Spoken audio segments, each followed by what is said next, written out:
3월 6일 토요일 신신당부. 안녕하세요. 신명기 10장에서 12장까지의 내용을 소개할 여러분의 성경 가이드 문찬호 목사입니다. 중국 전국시대에 중상군이라는 중국의 왕이 자신을 따르는 사대부들을 불러 잔치를 벌였습니다. 사대부들이 담소를 나누는 가운데 잔치상이 차려졌는데요. 하인들이 손님 수대로 차례로 음식을 나누어 주고 마지막으로 그 당시 가장 귀한 양고기 국을 내어 주었습니다. 그런데 국물이 모자라 사마작이라는 사람에게만 양고기가 돌아가지 못했습니다. 당황한 하인이 얼른 중상군의 눈치를 살폈으나 중상군은 물러가도 좋다는 사인을 보냈습니다. 사마자기는 다른 사대부들이 떠들고 즐기는 사이 연회장에서 몹시 불쾌한 기색으로 앉아 있어야 했습니다. 이 일로 사마자기는 중상군을 버리고 임금과 나라를 버리고 반역하게 되었습니다. 속수무책으로 당한 중상군은 몇 사람의 신복을 데리고 피신하였는데요. 웬 낯선 사내 2명이 창을 들고 뒤를 따라오는 것이었어요. 중상군이 그들을 불러 물었습니다. 그대들은 누구이기에 나를 따라오는가? 그러나 사내들은 무릎을 굽혀 예를 갖추며 말합니다. 예, 저희 부친이 배고픔으로 쓰러졌을 때 중상군께서 우연히 지나가시다 찬밥 한 덩이를 주신 것을 기억하시는지요? 부친은 그 찬밥 한 덩이로 목숨을 구하셨습니다. 아버님이 돌아가실 때 저희에게 신신당부를 하셨습니다. 나라가 위기에 처하고 왕께 무슨 일이 생기면 죽음으로 보답해야 할 것이다. 그 말을 들은 중상군이 깨닫기를 다른 사람에게 무엇을 베푼다는 것이 많고 적음의 문제가 아니구나. 한 그릇의 양고기 국물로 나라를 잃고 찬밥 한 덩이로 목숨을 구했구나. 은혜를 입은 아버지의 신신당부가 아들에게 전해졌고 그 아들이 왕을 구한 것입니다. 신명기 10장은 십계명이 기록된 새로운 2 돌판을 받은 사건, 그리고 아론의 자손들이 제사장직을 계승한 것, 마지막으로 반복적인 불순종과 거역에도 불구하고 가나안 땅을 향해 계속 나아갈 수 있도록 신신당부하시는 하나님의 은혜를 기록하고 있습니다. 신명기를 한문으로 쓰게 되면 어떻게 써야 할까요? 한글 성경에 영향을 준 중국어 한문 성경에는 이렇게 기록되어 있는데요. 뒤에서부터 기는 기록할 기, 명은 명하다, 명자는 분명한데 신이 무엇일까요? 여러분에게 퀴즈를 한번 내어보겠습니다. 1번 새로울 신. 자, 이렇게 되면 신명기를 새로운 명령으로 해석할 수 있습니다. 2번은 절대자 신신. 자, 이렇게 되면 아주 노멀하게 하나님의 명령으로 해석할 수 있지요. 마지막 3번은 거듭신입니다. 반복할 신이죠. 이것에 따라 신명기를 기존의 말씀과 다른 새로운 명령으로 해석하든지 아니면 반복된 말씀으로도 해석할 수 있는 것이죠. 정답은 3번 거듭신입니다. 오늘 본문 1절을 보면 하나님께서 모세에게 처음과 같은 2 돌판을 다듬어 산에 올라오라고 말씀하십니다. 그 이유는 다시금 십계명을 새겨주시기 위해서이죠. 금송아지 사건으로 첫 번째 십계명은 깨뜨려졌습니다. 하지만 두 번째 주신 십계명은 업그레이드된 11, 12계명이 아니라 똑같은 십계명입니다. 신명기를 읽으면서 느끼는 것은 광야 생활을 한 1세대에게 하신 말씀과 가나안 정착을 한 2세대에게 하신 말씀이 똑같다는 것입니다. 오늘 보면 10장에서도 거듭 요구하시는 것이 마찬가지인데 5가지로 나눠보겠습니다. 첫 번째, 하나님을 경외하라. 두 번째, 하나님께서 명하신 도를 쫓아 좌로나 우로나 치우치지 마라.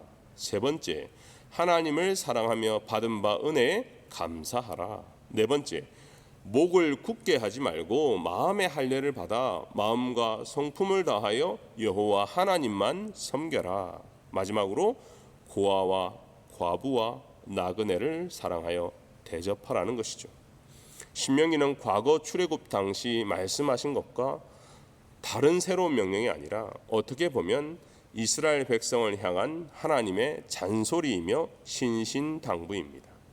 11장은 출애굽을 하는 과정에서 이스라엘 백성들이 받은 은혜와 하나님께 대한 순종과 감사가 소개되어 있지요. 신명기에게 한 가지 확실한 게 있어요. 그것은 하나님의 말씀에 순종하면 복이 오고 불순종하면 저주가 온다는 이분법적 사고입니다. 그래서 오늘 본문도 이렇게 말씀합니다.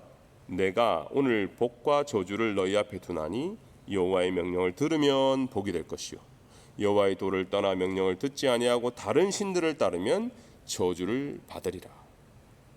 이것이 다양성이 존중되는 현대 사회에는 조금 불편하게 느껴질 수 있지만 신앙생활에는 하나님과 나 사이에는 중간은 없습니다. 회색 지대도 없습니다. 마음을 살펴보시고 중심을 꿰뚫어 보시는 하나님의 저울 앞에는 속일 수가 없다는 것이죠. 자, 그렇다면 오늘 11장에 말하는 복은 무엇일까요? 12절이 핵심입니다. 내 하나님 여호와께서 돌보아 주시는 땅이라 연초부터 연말까지 내 하나님의 여호와의 눈이 항상 그 위에 있느니라. 제가 쉬운 성경으로 한번 읽어드리겠습니다. 그곳은 여러분의 하나님께서 친히 돌보아 주시는 땅입니다. 하나님께서는 1년 내내 그 땅을 보살펴 주십니다. 막 가나안 땅에 정착한 이스라엘 백성에게 거주할 땅은 너무나 중요했습니다. 하지만 성경에서 말하는 최종적인 복은 하나님이 함께 하심입니다. 여호와의 눈이 항상 그 위에 있느니라. 하나님의 보살펴 주심, 이보다 더 큰 복이 없다는 것이죠. 자, 그렇다면 저주는 무엇일까요? 17절입니다.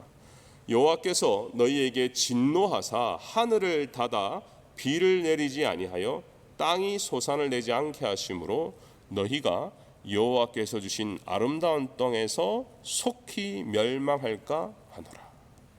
분명 눈에 보이는 땅은 너무나 아름답고 기름지지만 그곳에서도 너는 속히 망하게 될 거야, 이 얘기입니다. 왜요? 절대 주권의 하나님이 버리시기 때문입니다. 우리가 하나님을 버리고 다른 우상, 나만의 우상을 섬길 때 질투하시는 하나님이 그렇게 하시겠다는 거죠. 그렇기 때문에 오늘 본문을 묵상하면서 하나님 외에 나만의 다른 우상이 무엇인지 깨닫는 것이 참으로 중요합니다. 하나님보다 더 사랑하는 것이 있다면 하나님이 사랑하시는 주의 백성이라면 그 우상을 파괴하실 겁니다. 근데 그것이 복이 되고 그것이 감사 제목이 될 것입니다. 그렇기 때문에 하나님께서 사인을 주실 때 깨닫게 되는 것, 그것은 정말 큰 은혜입니다. 마지막 12장은 가나안 땅에서 지켜야 할 여호와의 규례, 즉 우상을 제거하는 것입니다. 앞장과 연결이 되죠. 가나안 땅에는 높은 산에도 낮은 산에도 푸른 나무 아래에도 각종 이방신들이 토속적으로 샤머니즘처럼 존재했습니다. 이스라엘 백성들은 이것을 섬기지는 않았지만 들어가자마자 하나님께서 잔소리, 즉 신신당부를 하시는 거죠. 왜요? 가랑비에 옷이 젖게 되는 것처럼 이방 문화에 빠지게 되면 돌이킬 수가 없는 거예요. 그래서 일찌감치 이방 제단을 발견하게 되면 부수고 불태우라는 것입니다. 반대로 유일하신 하나님께 예배 드릴 때 꼭 필요한 세 가지도 말씀해 주십니다. 첫 번째는 지정된 장소, 두 번째는 지정된 제물, 마지막으로 고기는 먹어도 되지만 피는 먹지 말고 땅에 쏟으라는 것입니다. 이미 레위기를 통해 피가 생명을 뜻하는 것을 잘 알고 계실 겁니다. 피는 단에 뿌려져서 죄를 속하는 것으로 쓰였습니다. 결론의 말씀입니다. 오늘 본문은 아버지 되시는 하나님께서 자녀를 위한 신신당부입니다. 그 말씀은 변치 않습니다.